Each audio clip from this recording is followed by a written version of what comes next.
received a missive. May the edict claim your worthless life. We are not completely without our senses. We knew Kairos would issue an edict on our valley. Perhaps the Overlord has a sick sense of humor, but I can assure you I laughed when I learned the death sentence doomed the Oathbreaker and Puppet equally. I had such low expectations for the servant of the so-called Archon of Justice, Tunon. Tunon seemed little more than a passive stooge that sits on a throne to legitimize the carnage and plunder of the other Archons. The face of prosperity that lets Kairos claim one thing while being another. I would have hoped you actually did serve justice, the notion, not the Archon, but your actions have said otherwise. At least I can thank you for proving my cynicism entirely warranted. If you survive the upcoming slaughter, bear witness that I, Tarkus Ari of the Vendrien Guard, do take responsibility for the actions of my crew. When my warriors come before the court to act, tell Tunon they were starving, desperate, and easily manipulated into a struggle that was mine and not theirs. Sell this lie, as well as you would sell the lies of the Overlord. Tarkus Ari, Captain of the Vendrien Guard, Patriot of Apex. Well, as much as he would probably like this, that's not a deception that Tiberius would sell, because the way we see it, the soldiers here, they knew what they were getting into, and we have no reason to believe anything but that they chose to fight for this cause, so we're not going to lie about that. Despite the fact that the rebels would like to get off scot-free. Now, to the war tent. Because Graven Ash wanted a word, and that is a matter that has to be accomplished. Post-haste. I think. Don't give the Oathbreakers enough credit. Oh great, they're bitching at each other again. How can we trust your rabble not to turn at this last moment? How many of your conscripts have family bonds to the Vendrien Guard? It is decided. The disfavored will take the vanguard of the assault. It is the only way to assure success before the edict comes to pass. Graven Ash's roar pulses your eardrums, his face reddening as he yells. Well, sorry, Archon of Secrets, but I have to agree with him. For being stupid. Without your Archon of Stone to bring down those walls, you're out of your element. Only the chorus has the numbers required to swarm the walls from all sides. We will lead the vanguard of this battle. Oh, go fuck yourself. The best the chorus could accomplish would be leaving a ramp-shaped pile of corpses propped up against the walls for my warriors to use. Their fortifications are not a concern. Even understaffed, my Earthshakers could breach the masonry in short order. And they wonder why Kairos had to issue an edict to get them to cooperate. I mean, really, they're under threat of annihilation by an edict. Every bit as trustworthy and sane as the late and Archon they're of Stone still himself. arguing about something as minor as who should get the vanguard. The tallest thing on the horizon and Seriously. such. Certainly your Earth mages won't do anything stupid like, say, breaking the Spire's foundation. What could possibly go wrong? The voices of Narat lazily twirls his scepter. You hear the voices in your head. We love saying that name, Cairn, just to watch him squirm. Graven Ash had so much hair back before he met us. Yes. You do seem like the kind of person who could cause someone to go prematurely bald just by being in the same room with you. And I agree with that wholeheartedly. Your circus of rapists, sellswords, and turncoat tearsmen. Archon Ash turns his head and, upon seeing you in the tent, relaxes his posture. Tunon's Fatebinder has arrived. The war tent falls silent, and all eyes turn to you expectantly.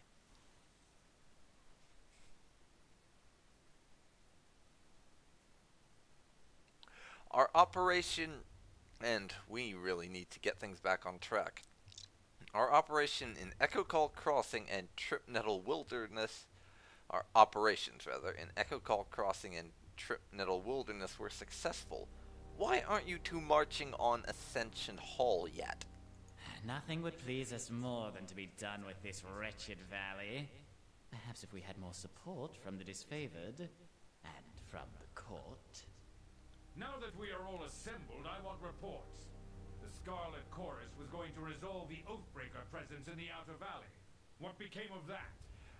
Yeah, I like this guy. He knows when it's time to get down to business, even if he does tend to argue and is partially at fault for this. I mean, after all, it takes two to bicker. Even with that, he knows when it's time to get down to business and is a proper commander, rather than just this guy who is just a scheming, conniving jackass who we have no love for whatsoever. Yes, what did become of that? We should know already, yet we do not. If we are not mistaken, the Fatebinder played a pivotal role in this operation. Fifth Eye, shed light on this baffling question. Oh, this ought to be good. The Fatebinder did indeed assist the chorus, in a fashion.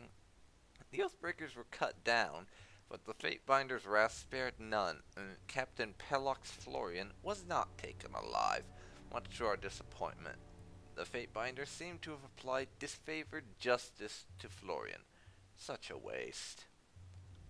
And We'll look have to what agree showing to them mercy disagree has with done you for on us. that My point. scouts report seeing Chorus thugs fleeing your camp, defecting back to the enemy.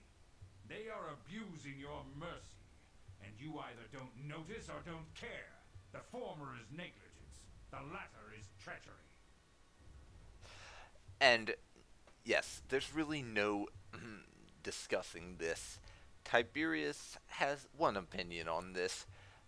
Not only are they Oathbreakers, but they've taken advantage of our quote-unquote mercy in the past once before, and if you think they won't do it again, you're an idiot. They're not going to change, and killing them is the best solution.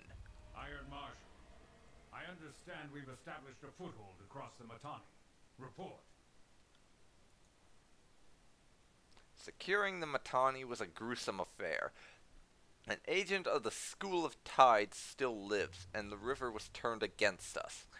Despite our losses, the day ended in success at Echo Call Crossing, though victory came at great cost. In securing the riverfront, it was discovered that the denizens of Echo Call village were in possession of stolen iron. Fuckers used our own arms against us. We, of course, put the village to the torch, and the Fatebinder wisely backed our claim. To show them the price of resistance, our victory pyre burns on the horizon for all to see. A few of them got away, but their leader, Captain Matani Sybil, did not. Our spies tell us she was one of the founding members of the insurrection. Her death will no doubt dishearten the Oathbreakers. Another reason why I maintain that it was a very wise and prudent decision by Tiberius to kill them. One less noble scion of Apex with delusions of relevance. Good riddance. Have we forgotten why we marched south in the first place? Are we to rule over a sea of corpses? Have you any idea how difficult it is to tax dead people? Your treatment of the locals is short-sighted. We alone follow the commandments of the Overlord. As if to emphasize his words, with the conductor's wand, the voices of Narat flourishes his jeweled scepter in the air. This is absurd. We aim to bring mercy and peace, while Ash remains fixated on ruthless slaughter. We take the noble path of tolerance, acceptance, forgiveness towards the enemy, while the disfavored would happily see every tearsman in a grave or a cage, and yet we're seen as the wicked, troublesome one. Oh, So Kairos commanded you to be an insufferable ass at every turn, did he? So, good job making it more difficult to end this insurrection by being a pain in the neck. Oh, if our mannerisms offend your sensibilities, dear Fatebinder, then good. We do not want or need your love. And I don't care. Besides, as far as I'm concerned, Voices of Nerat, you can go fuck yourself. Kairos' Day of Swords approaches, and our allies in the disfavored in the court refuse to work with us. There is clearly only one reason for this. Graven Ash and Tunon have allied against us. You conspire to rob us of our deserved glory. Emerald-colored trails appear in the air as the Archon madly swings his scepter, gesticulating with growling rage. You hear the voices in your head. We see how it really is. You're all against us. Okay. Tiberius, I'm afraid, has quite run out of patience with this nonsense. It's time for us to lay down the law. If you two are unwilling to work with each other, then as a Fatebinder of Tunon, I will order you to do so.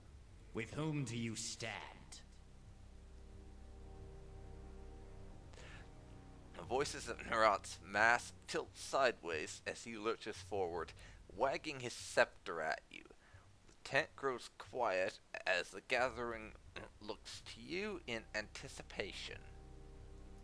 You hear the voices in your head. Now is not the time for compromise. One of us will have the honor of completing this glorious conquest. We know you will choose wisely. As I said before, Tiberius' patience with them has really run out. You will march on the Vendrien Well Citadel together or not at all. I've had enough of your bullshit. You test my patience, Fatebinder. We did not ask for a weak compromise that leaves all parties unsatisfied. Whom do you support? Are you going to let the Scarlet Chorus traitors have their way? Or will you stand by Kairos' true disciples, the disfavored? Okay, we tried to compromise, but obviously they're not interested in compromise.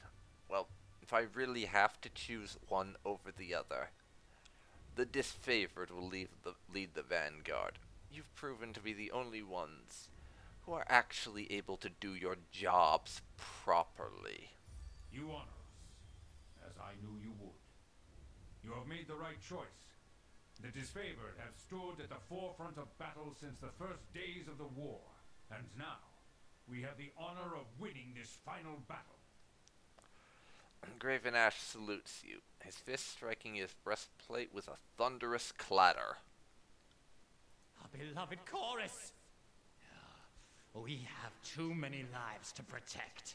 We can't allow your foolish decision to destroy us all! A brilliant emerald green light radiates from the Archon, and the chatter of a busy marketplace seems to fill the tent. The scepter he normally holds as a playful prop is now clutched as a bludgeon ready to strike. You hear the voices in your head. No! We did not work so hard only to be denied our rightful glory in the end. You will die with the disfavored.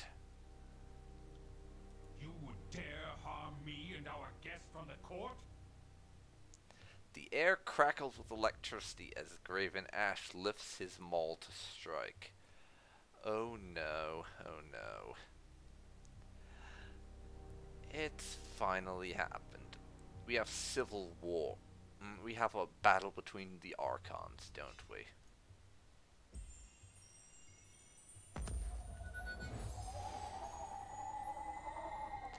Please don't let this turn into a civil war among the armies. This means war! How did it come to this? You rouse to consciousness to the sight of a Graven Ash swatting his hand towards the thinning green mist where the voices of Nerat once stood moments ago.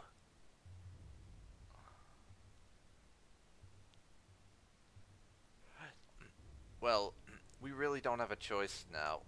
We will have to take Ascension Hall without the help of the chorus. Yes. And instead of having false allies on our side, at least we can march on the Citadel knowing full well who is friend and foe. And it goes without saying, the disfavored needs you now for this glorious battle. Please speak with the Iron Marshal. She will give you the specifics of our plan.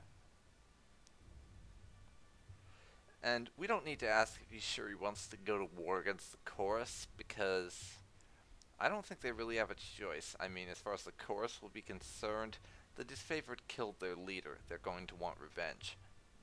The disfavored are going to have to defend themselves at the very least. But I did see you step in front of me there, Graven Ash, and you have my gratitude for that. Just old soldier reflexes.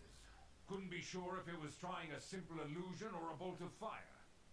Either way, needed to be sure my guests didn't perish in my war tent. Wouldn't be able to live that one down. True enough. Farewell, sir. The Archon of Secrets left behind one of his spies. Perhaps we should send her back to her master in pieces. Raven Ash narrows his eyes and points a finger at Verse. Eric's armor makes a discordant sound of iron bending under pressure. Everyone assembled in the room looks at him. Something to say, Beric? Ash passes his stone shield a confused look. Nothing at present, Archon. Forgive the interruption.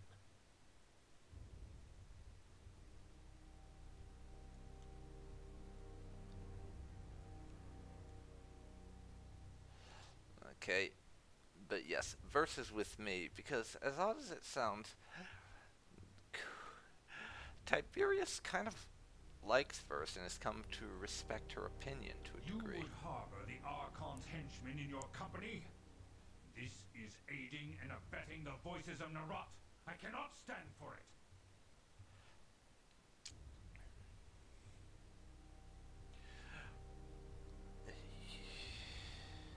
Save your fury for the battlefield. I won't stand by another violation of the blue flag. But the Archon of Secrets violated the peace. He's the one. Clenching his fists, the Archon of War halts himself mid-rant. Unwilling to wait around to see what happens next, Verse sprints out of the tent, narrowly dodging the guards posted outside. Be wary of the Scarlet Chorus. Who knows what plans they have concocted with the Oathbreakers.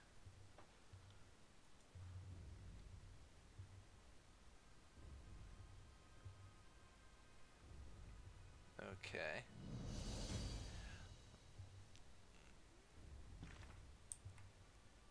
But now...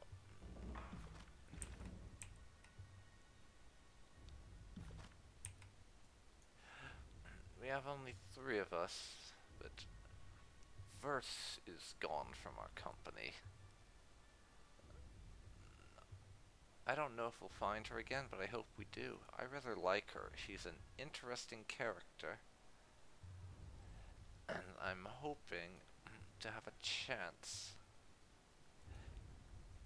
to keep her in my party. But Iron Marshal, this is more important.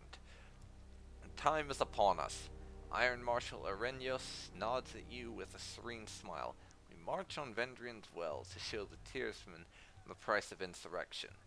He looks in either direction, surveying the movement of ironclad warriors readying for battle. Karos' edict will soon come to bear, and we should move at once. Hey, Binder, if you are willing, I could use your assistance. We are a tight-knit band, and while we are not outclassed, we are outnumbered. Will you march to battle with us?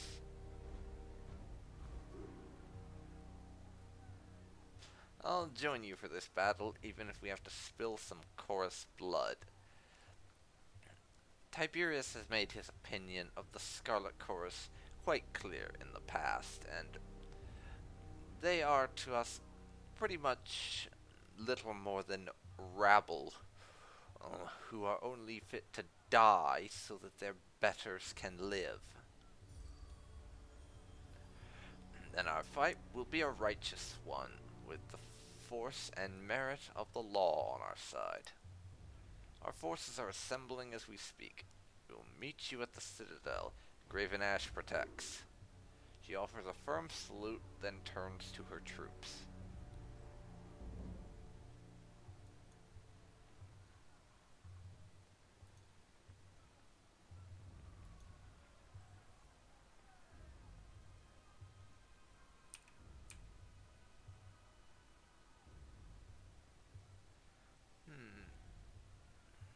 I'm checking around right now to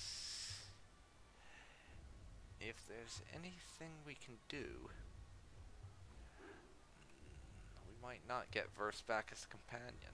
That would be unfortunate, but not entirely unexpected.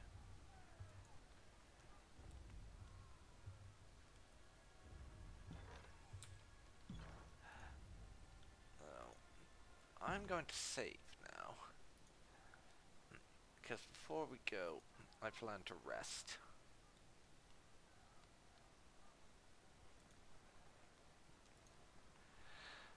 My next objective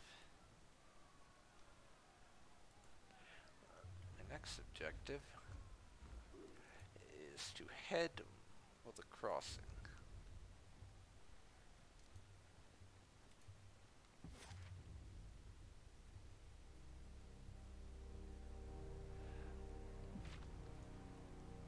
Actually, wait a second. I have to meet the disfavored at the Citadel is what we will do next.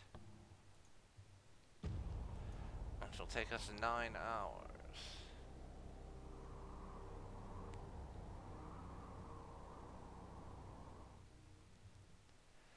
And now we will arrive. And this is going to be especially tough to do since we don't have Verse on our side. But I didn't want to push my luck Marshal is just ahead of us. We should with the confer with them. Archon. Yeah, I didn't want to push my luck with the Archon by actually saying that Verse was under the protection of the court, as that would seem like not the best solution.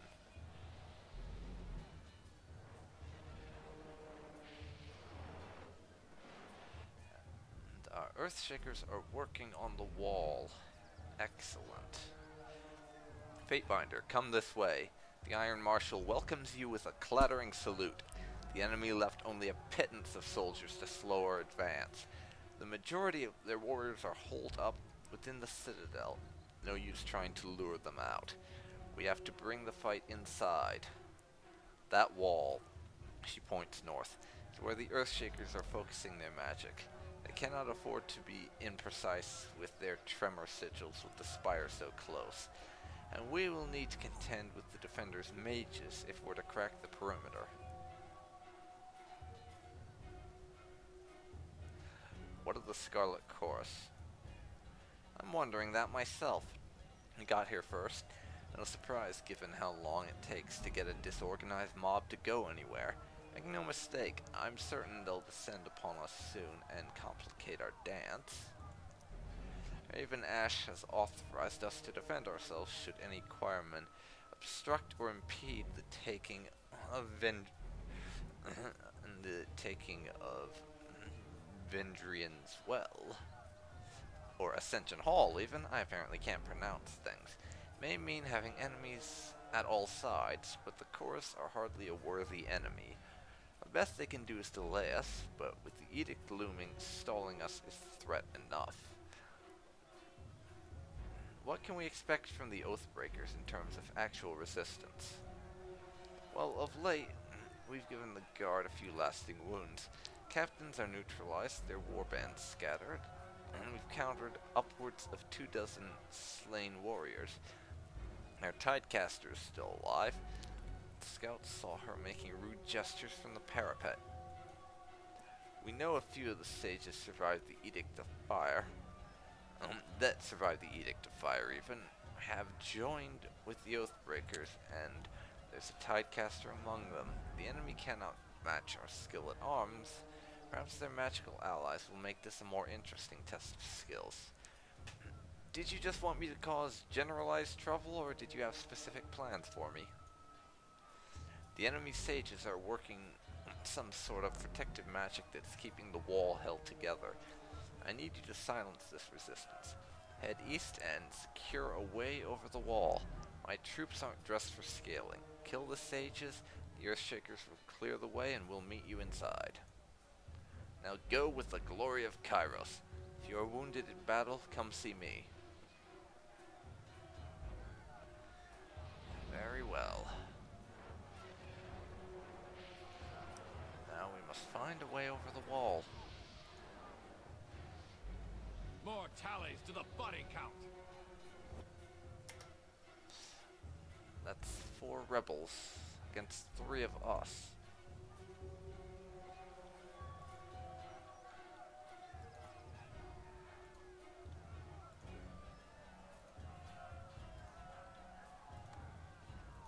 I got it.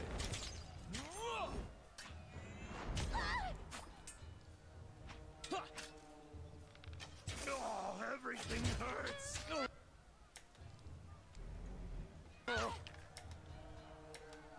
Okay, Tiberius. Will do. Flurry of blows. Pull yourself together. Oh, fuck. Now it's done.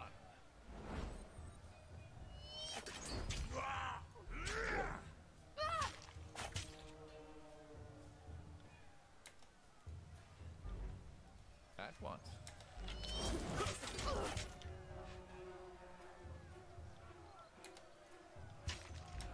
Now.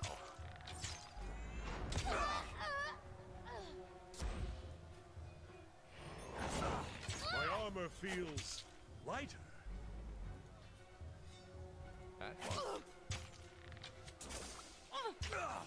This weapon is entirely worthless.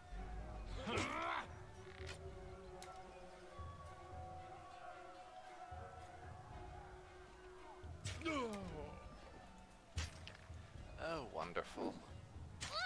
Just what we didn't need. Can't move.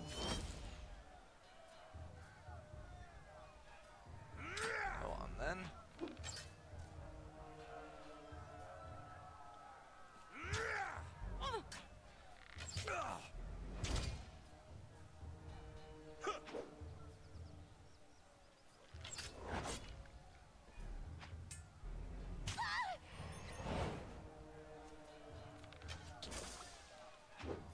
I will aid you. There. I will aid you.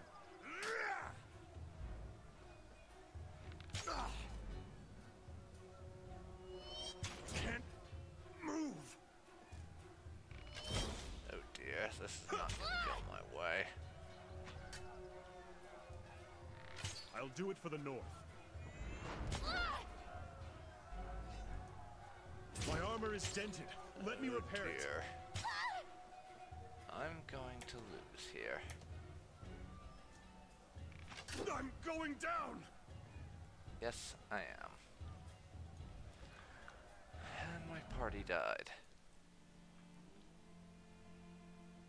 Could have done without that, honestly.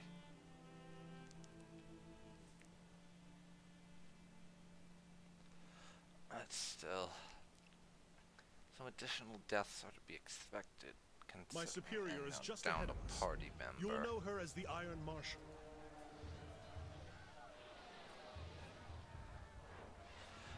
But even though I'm going to go through these conversations again, as I said before, I'm not actually going to be doing any reading of them, since I did that before.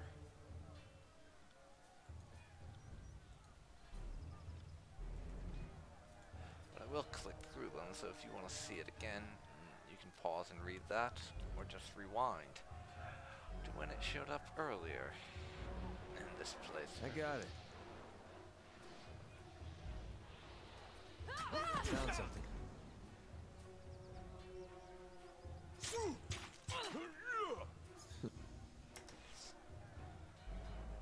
Now, let's do this.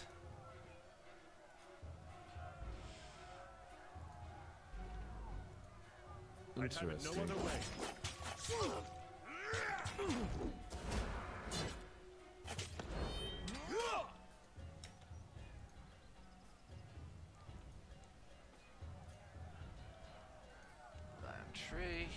him out.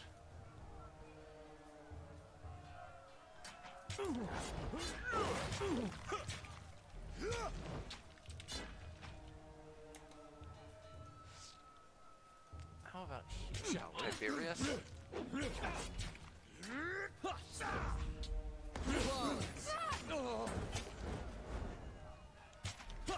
For the glory of Kairos!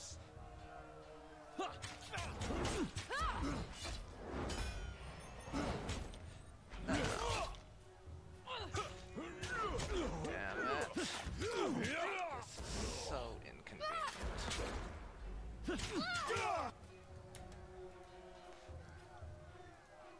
On it. Do that now.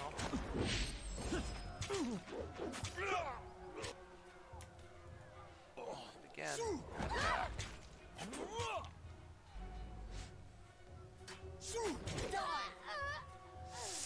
Thank you for the assist, disfavored. Appreciate it.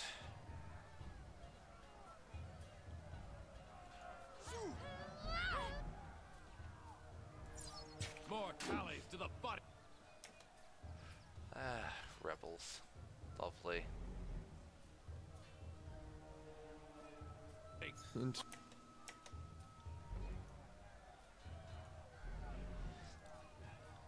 A bit of this, I think. Interesting. Take that. I live for the Vanguard! Right. Come on, man.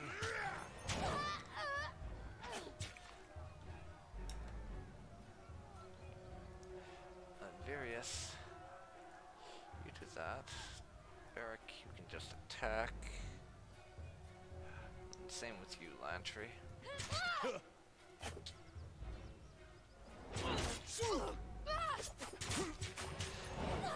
now we have him surrounded.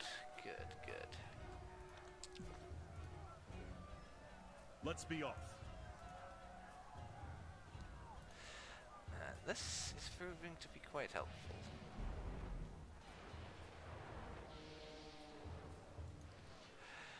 Because Heads up, we have I'm company. Clearing out rebels where they show up, and I get disfavored assistance. Doing it, making my life that little bit easier. Flurry, strike, general strike, and do your quill attack.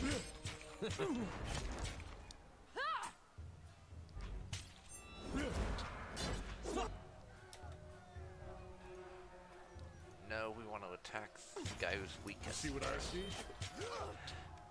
Take them out one at a time and target the weaker ones first, I think. Tiberius, you can do that. Varric and you Will do. can just keep attacking because your abilities are still recharging.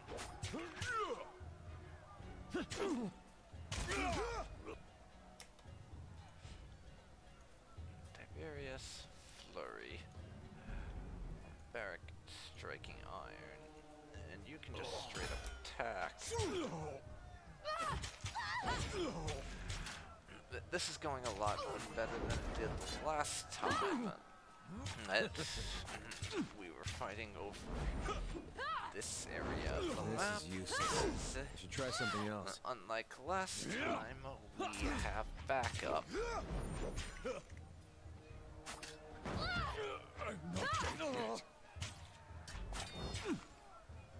Take that. So I will you aid you. attack with your striking iron.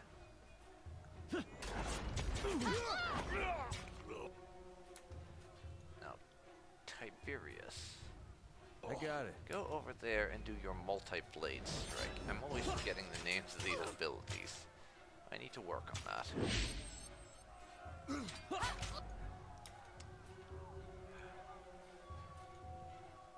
Varric, hit them with Iron Tolling, you and Mr. Fatebinder. None stand in our way! For the glory! That went well indeed. It really did. Oh, bloody hell. There's a couple rebels standing over there. So first, I'm going to quick save before we move off in this direction. Another battle? I'm starting to think we're bad at making friends. Okay, Tiberius, you and Barrack Lantry can attack this guy. Right. This weapon is entirely worthless. I'm feeling so bad.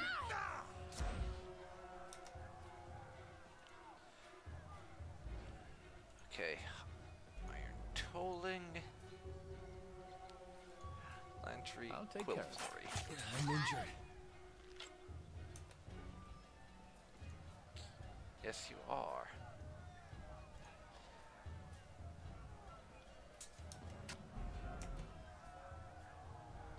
Seriously? Tiberius is unconscious. This is not good. Stand tall, Fatebinder. This weapon is entirely worthless. Take that!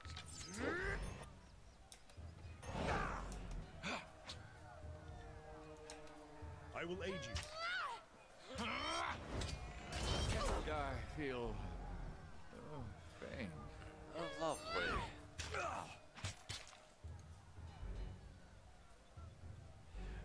Just what we needed. This is not going to go well. Not at all.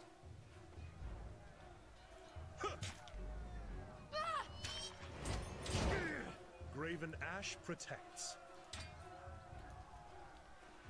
Now.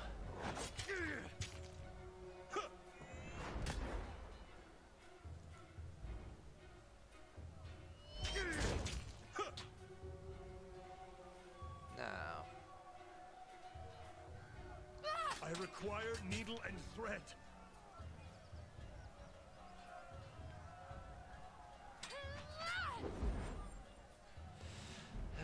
I'm gonna keep trying with this I will fight, aid you. but My I armor don't is think dented. it'll go Let me well. repair it.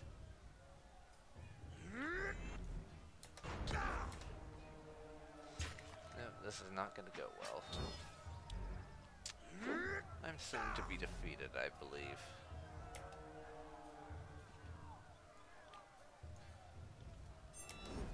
I'm going down! Indeed. We lost that one. Which means another reload is in order.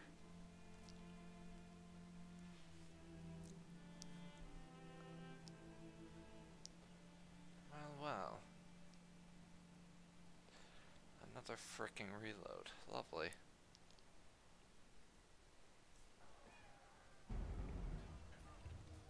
How are we for injuries and such? I'm not injured much at all, actually.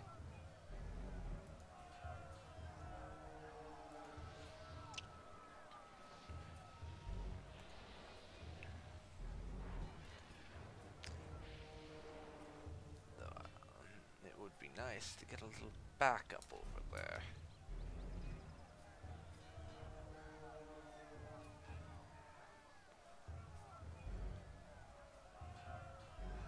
Or to be able to go maybe one or two of them into a fight. I don't know how possible either of those things are. But this Let's Play recording session even. This recording session has been going on for quite a long time. Now we're just shy of 2 hours, in fact. So I think this is a good place to call it. Now, thank you very much for watching my Let's Play of Tyranny. And next time, we will hopefully manage to overcome these few rebels over here and find a way into Vendrien's well to take out those mages and enable the disfavored to bring down this wall. In order that we can commence the final assault and control Vendrien's well before the time runs out and the Overlord's edict kills us all. See you then, folks. See you then.